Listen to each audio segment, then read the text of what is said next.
From Breezinout, I'm Ty Brown, and this is the Doubter Series, a look into the minds of modern, everyday, extraordinary thought leaders and how they manage to overcome adversity, both internal and external, on their path to sublimity.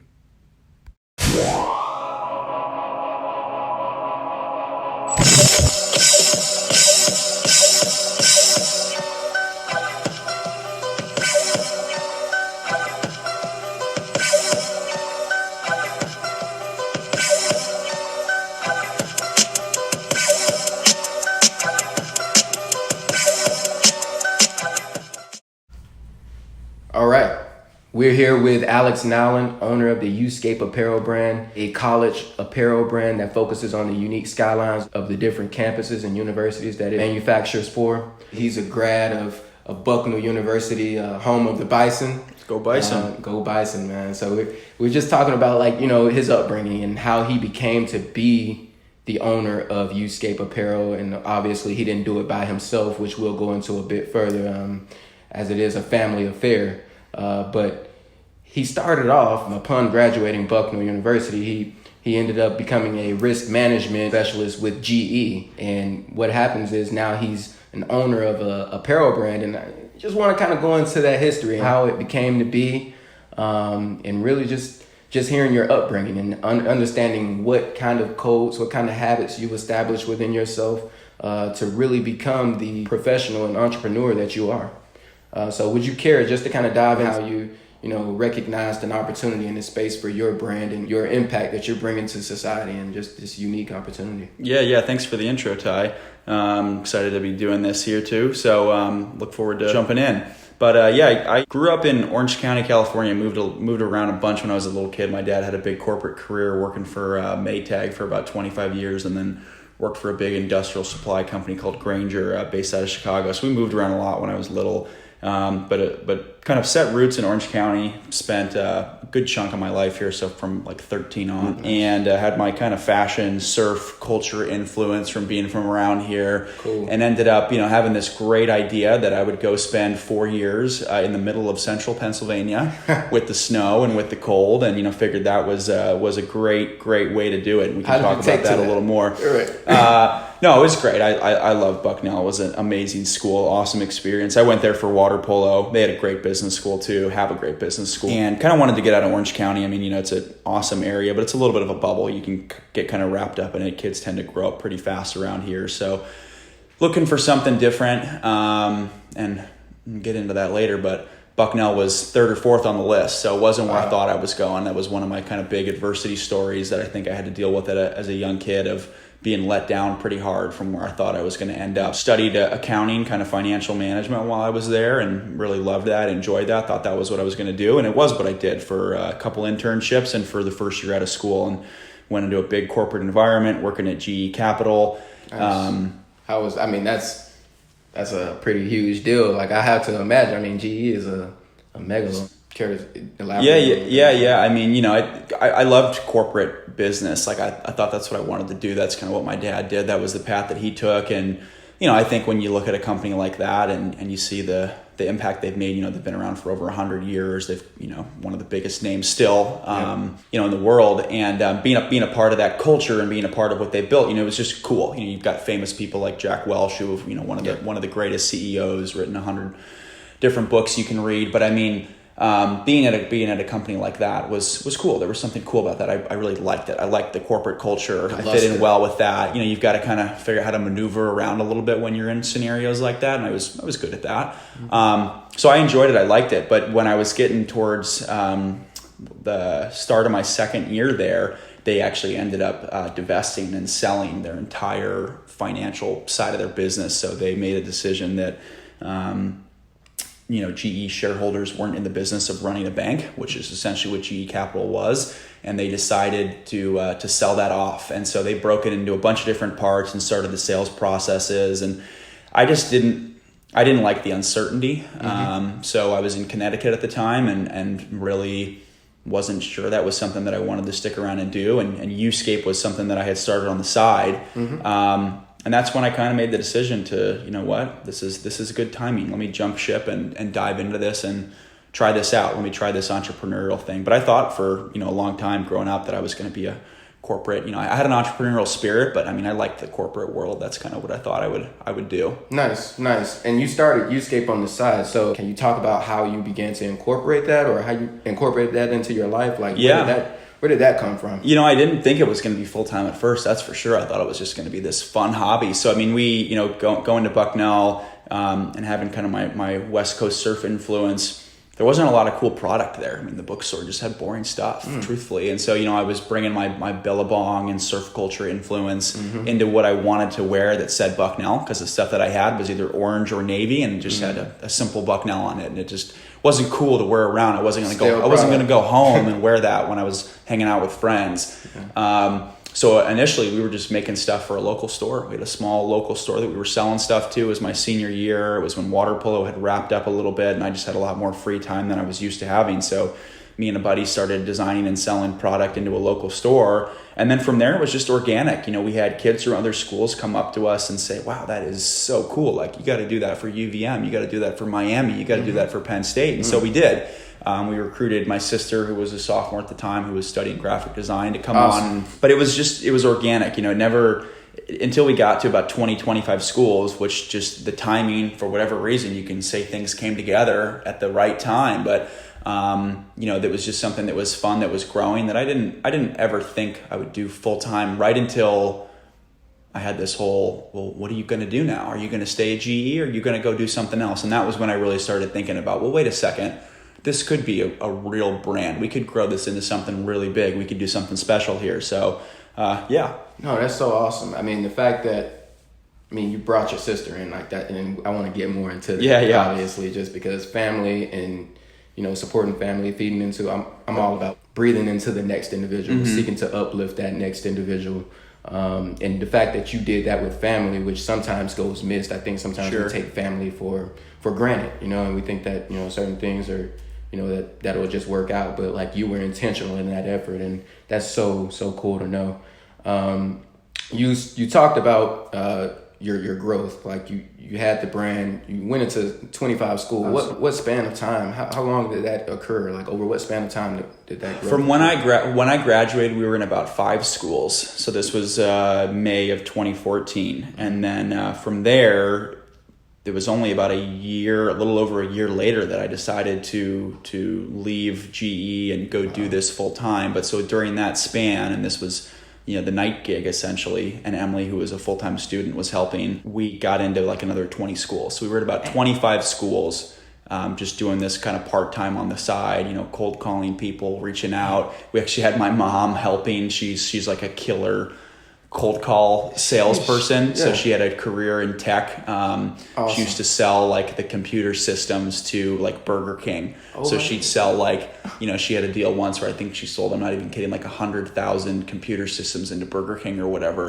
So, she had this background of sales, and so she would make calls during the day to these stores, and then I would do all the ops stuff on the side at night, and then Emily would do the art. So it was just this funny kind of little team approach that we had initially, and she was just helping because she thought it was fun. And Emily was doing the designs because I had brought her on as an owner in the business. So it was just kind of this 3-wheeled triangle, whatever you want to call it, but everybody was doing their part to really make things work. And yeah, that's just kind of the way we grew for the first year. Nice. And I'm pretty sure, like, within that year, and of course the coming years, were there any points in time where you were facing considerable odds, and you felt like, you just weren't sure, but you still managed to power through and overcome? Like, you had to incorporate your family. Like, what did you learn from the experience, not only from this time, but like maybe even in the future, like maybe the next year or the coming years? Was there anything that you learned from the experiences? Yeah, I have a funny story, like around like probably the first year when we really were thinking this was something that was going to grow big. We naively assumed that we just had this cool concept and everybody would want it, right? Like, why wouldn't all these big schools just be like, oh yeah, this is cool, like we're gonna let you sell our product? We hadn't experienced that. We had demand for the product, but we didn't really realize how the industry worked for college, and so we had to go get licenses for all these schools to be able to sell this product. And we didn't know what we were doing, so we would go get orders from stores, and then we'd apply for the license, and we'd think, well, what do you mean? We got an order. You got to license us. So we didn't get how stuff works. So when we were getting started, I remember we had someone, who was a really important point of contact for us, kind of held the keys to the kingdom, if you could say, for what we were at least trying to do. And when we originally applied, we put together our application, and it was 25 schools we were trying to get licensed for, and one approved us, the University of Montana. They licensed us off the bat, and the rest basically said no. And we were told that we wouldn't make it, like that we needed to partner with somebody else that was already doing it, somebody else that already had the licenses, and that we needed to essentially be underneath them, use their licenses, use their brand to do it, because we weren't going to be able to get them on their own. We were in a saturated category, and it was just too competitive of a marketplace. And so I remember, that was like a pivotal point for us, because we either could have quit, we could have partnered with somebody, and we would have never built a real brand, because we would have been underneath somebody else. We would have been doing what they told us to do, not what we wanted to do.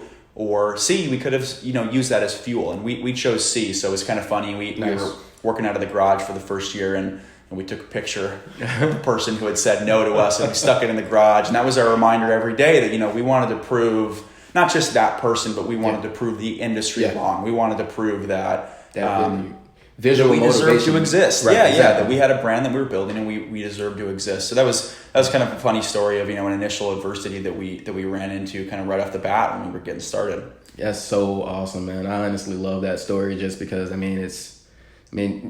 you're always gonna have naysayers in life, and that's just something that comes with it. But you can use it for fuel, or you can let it affect the way you feel about yourself and your brand and your business. Because at the end of the day, there's so many stories about great entrepreneurs out there, but you're told no way more than you're told yes. Right. And you have to learn to deal with that. You have to learn to accept that, and to not take it personally, and to use it to motivate you. That's really the truth of being an entrepreneur, that you've got to find fuel, and you've got to find energy in those moments, and not get frustrated, because you're going to get, if you're getting frustrated from those, you're going to spend your whole life just frustrated. Wow. So it's almost like you should be seeking out no's. At a point we're not necessarily seeking them out, but more so, just seeking out opportunities to grow the business, but with the expectation of receiving a no. Yeah. Well, if you're not being told no, I don't think you're trying very hard. Wow. You know what I mean? Because you're staying stagnant. You're not pushing yourself if people aren't saying no along the way, because, when you have something new, you have something different, people are going to have,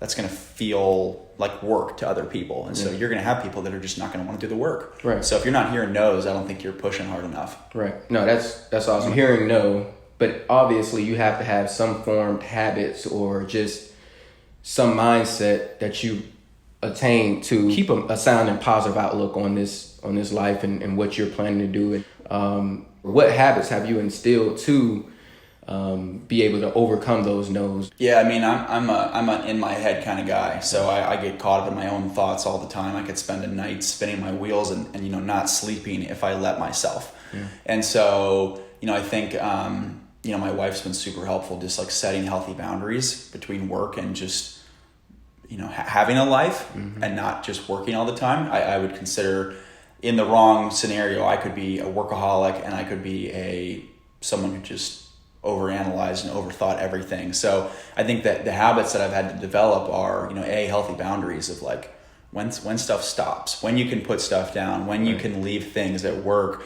But staying active for me is like huge. The weeks when I'm feeling the most anxiety and when I'm feeling the most overwhelmed are typically the weeks that I haven't carved aside time to work out, to be active, to enjoy hobbies, to spend time with friends.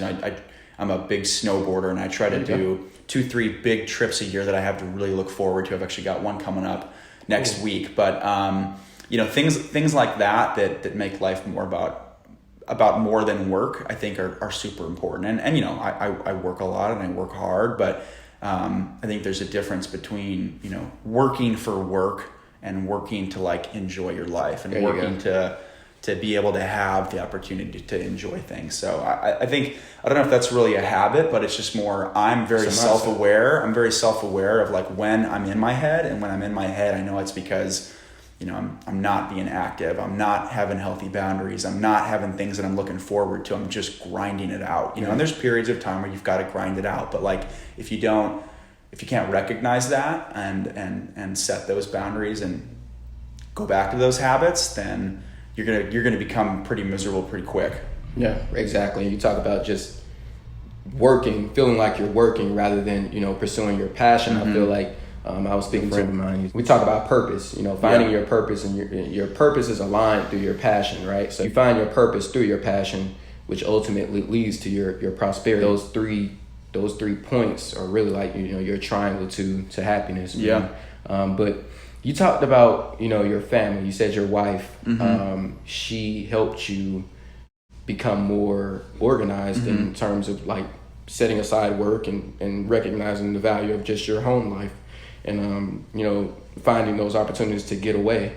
Now she works with you. Yeah. That's so awesome. Like that is along with your sister. Yep. Your wife is a part of the Youthscape team. Can you tell me about that? Tell me about how you are able to still have a great relationship. I mean, I'm pretty sure you all go through things as far as like work related, and how do y'all kind of keep that separate, and how does that work? Yeah, I mean, everyone always asks us when you tell them you're involved with family. I would say, 95% of the time it's the best and 5% of the time it's the worst, right? I mean, there is those scenarios because it is family. Everything's a little bit more personal. It is hard to separate things sometimes, but I've found that, you're never going to find people who are going to work harder and care more than family. Wow. And that's what we've noticed.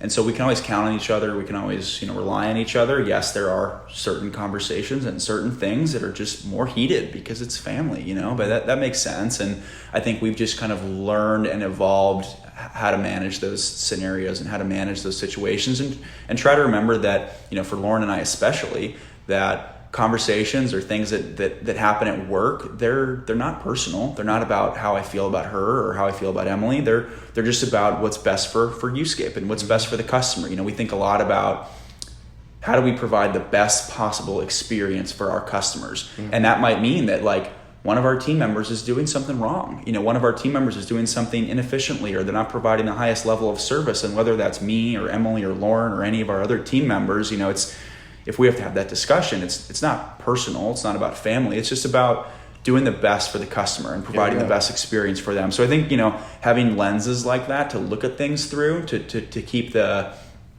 personal aspect out of it, and to remember at the end of the day that the mission is about the customer, that those are ways that we've been able to develop, I think healthy boundaries again to keep things really flowing well. And was there a particular point in time where like, was y'all's marriage ever tested through work, or like, because you always want to, you want to establish these habits, but was there a particular point in time that was a moment where you were like, okay, we need to make sure that we're separating work from life, or, I guess, or was it just always something that you had planned because she was your high school sweetheart, we met at 16, from high school. So y'all have been together for a long time. So y'all already had that relationship and y'all know each other really well, but once y'all started working together, I'm assuming she wasn't working with you from the start. No, yeah. She came on.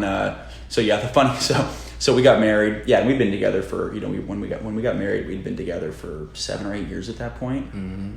That was longer than that. Yeah, it was 10 years, something like that, when we got married. So, awesome, though. We thought we knew everything about each other, right? And, you come to learn that there's a lot of growth that still has to happen. Like, when you get married, things change. Like, there's a lot of growth that still has to occur.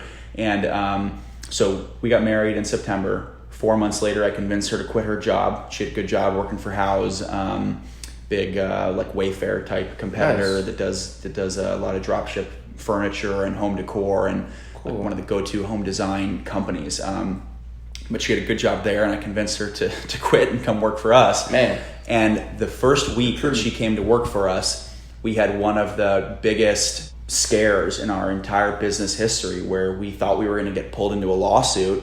And, we were worried about whether the business was going to even make it or not. So all of a sudden I got my sister, my wife, and myself all tied up in the same thing. All of our financial well-being is tied up in the same thing. And we were, in this really scary period for a couple months, where we just weren't sure if the business was going to be a going concern or not. And so that was really stressful. Wow. And I remember just spending nights where all I could do was just think about this. Okay, what are we going to do? What can we change? All these things that we were just going through, and we got through it. I mean, it tested our faith, it tested our relationship, it tested our marriage. But I think at the end of the day, that helped us realize that there are certain things that are just out of your control. Right. You can't control other companies, you can't control other people. You just have to, do the best with what you're given and trust that the right outcome will happen. And at that point, we didn't know whether it was going to be Youthscape staying in business or not. We just knew that all we could control was, our attitude and outlook on it. And that was an outlook of eventually, not right away, but it was an outlook of, stay positive, focus on what we can control, and don't worry about the rest, because, it's out of your control. So, that was a crazy first couple months of her being involved in Youthscape. Wow. No, that is so interesting. I mean, just focusing on the circle of control, that often is the key to, maintaining sanity, because you go outside that circle and you're thinking for others, essentially. And that's not something that you want to do, because again, like you said, it kind of tests your faith. And speaking of faith, you're a highly faithful guy, and I think it speaks a lot into the way that you are, and just you being a good individual, being on the podcast. I appreciate you taking this time, by the way. You're a youth leader for your church. You've taken on a leadership role in that. You care to talk about that a little bit? How long have you been involved? I mean, it's really cool to hear that you're out here, passing it on to the youth. I think that speaks a lot, because that's our future, and that's who we need to really be focusing in on and looking to breathe into. So you care to talk about what's going on with the youth leadership you're involved in, you and Warren? Yeah. So I mean, we're fortunate to be able to be volunteering at the same church that we both went through. So it's a pretty cool kind of full circle thing. We both came kind of through a youth group. We were really involved in through high school, and interestingly, when I started, it was that same time period we were going through all the stuff we were going through with Youthscape. And I remember I had this kind of moment where the youth pastor was sitting up there kind of talking after a sermon and basically saying that they needed volunteers. And I remember God putting something on my heart that was like, you know what, you need to do this. And it was funny because I didn't feel like I was even in a headspace where I was able to contribute at that point. Yeah. But I just remember having the feeling of well, no, God can still use you. You can still be used, regardless of things that you have going on at work. That doesn't define you. And so that was 3.5 years ago that I started doing that. I've been doing it since. But it's really just one of the mottos that I really love to think about and live by. And when I'm in my anxiety periods or when I'm feeling overwhelmed, I try to remember this. But the whole blessed to be a blessing, living a poured out life where when you've got good and bad things that are happening to you, just take it all in, don't put it on yourself, give it right back to God, and you use that motto. So I think for me, the youth focus, it's been so much fun. I love acting like a kid again, and pretending I'm a high schooler and going on these youth camps and having a great time. But it's a joy it is to be a kid. Yeah. It's awesome to be able to kind of pour into the next generation. And you've done some fundraising for them also. Yeah. We've been able to use our business to do some fundraising for them, and that's been really cool too. We've we'll do product and then use that to fund youth scholarships so kids can go on camp, and just the way that gets multiplied when we do that is just so cool, seeing that a couple hundred shirts will raise this crazy amount of money for kids to go to camp. So it's been really cool to be a part of. And I think one of the biggest things that feels different from when I was in high school is these kids, their social pyramid of who they compare themselves to is so much different than when we were growing up and going in high school. We didn't have Instagram and Snapchat, so we weren't being 24/7 fed these images of people who live these so-called perfect lives, right? So all we could do was compare ourselves to the people around us, right? And so at the end of the day, you had people that were more popular than you had people that were less popular than you, and you put yourself somewhere on that pyramid, but usually you put yourself in the middle, right? But these kids now, all they do all day long is see images of these people who are their age, but they're these influencers and have these perfect lives. So there's just so much anxiety and depression right now. Yeah. And I think now more than ever, they just need good mentors and good people to help them see their value and see who they are and know their identity. Because oftentimes they're comparing their identity to that kid who is a YouTuber who, you know, made a couple $1 million off of YouTube advertisements and endorsements and stuff. And they're like, well, that's not me. I'm not good enough. Like I don't add up. So I think just kind of being a part of their lives to where you can call out that that's not true. That's not who they are. And it's, you know, you're not comparing yourself to other people. It's about who you are as a person and what you have to add. So it's been really, really cool to be a part of. It's been a lot of fun. That is awesome to hear, man. I love the way you're giving back, man. It's truly needed. And like you said, in our the current state of our society, and just with technology and everything being so front facing, it does make it difficult to recognize your worth oftentimes. But I was looking at this video the other day, and it was just talking about worthiness, and you know, we are all worthy, honestly, under God's love and under His grace, we are worthy. And that's one thing that I always have to try to remind myself of oftentimes. But speaking of that, you know, you're talking about you know, the technology and just how it impacts the mindset of the youth, but not only the youth, adults also. I mean, oftentimes we're facing mental anxiety, mental stress, and you're seeing the impact of suicide rates and just all over. It's having a tremendous catastrophic impact. What are your thoughts on just general the climate of our society, and what responsibility would you say each individual holds within it? You're asking the heavy hitter questions now. Yeah, I am. Yeah, I mean, you know, I think there's an overwhelming amount of anxiety and depression in today's society. Like overwhelming, you know, like now everyone you talk to has something that they're going through. And I think that the fact that that's coming up, obviously it's driven by something, right? It's driven by feelings of not being worthy of whatever it is, right? Maybe it's people aren't seeking faith. Maybe that's part of it too, you know? So, but that is something that is hard, you know, for so many people right now. And I think that like, what role do we each have in it? Well, like, we have to love people, you know, like we got to like authentically care about people, like not for our own self-interest, but just to like notice that a friend is going through something, and like to not be turned off by that, and to not be like, not to pull away, to push in, to step in, to lean in, you know. I think that's everyone's responsibility. Like we're here to like, if we're here to be the hands and feet, like you can't be the hands and feet by like stepping away and pulling back. You know, you've got to want to be a part of people's lives. You've got to let people know that whatever they're going through, like that doesn't make them ugly. That doesn't make them dirty. That doesn't make them not something that you want to be a part of. And I think that's the answer to like what the role is. Like, what responsibility do we have? Well, like, it's hard for one person to be like, oh, I'm going to change this whole thing. But like, you could change it for one person. Like your one friend who might be suicidal, who might be really depressed. Like you being a part of their life and you pushing in and leaning into that. Like I feel like everybody has a responsibility to do that at a minimum. I agree wholeheartedly. Alex, you're well-rounded, man. And I think you said the key word, the faith, man. Just trying to find faith is really where, I mean, not even trying to, man. Just taking the active steps to do it. Right. It's in the good book, you know, the Bible, man. I think it's a great opportunity just to sit down and read it whenever you can, get a few verses. One of my favorites, Hebrews 11:1. You know, faith is being sure of what we hope for and certain of what we do not see. That's end all be all, in my opinion. So you talk about a society, the societal cause. You know, you're obviously, you've been compelled to take part in the church and to lead the youth.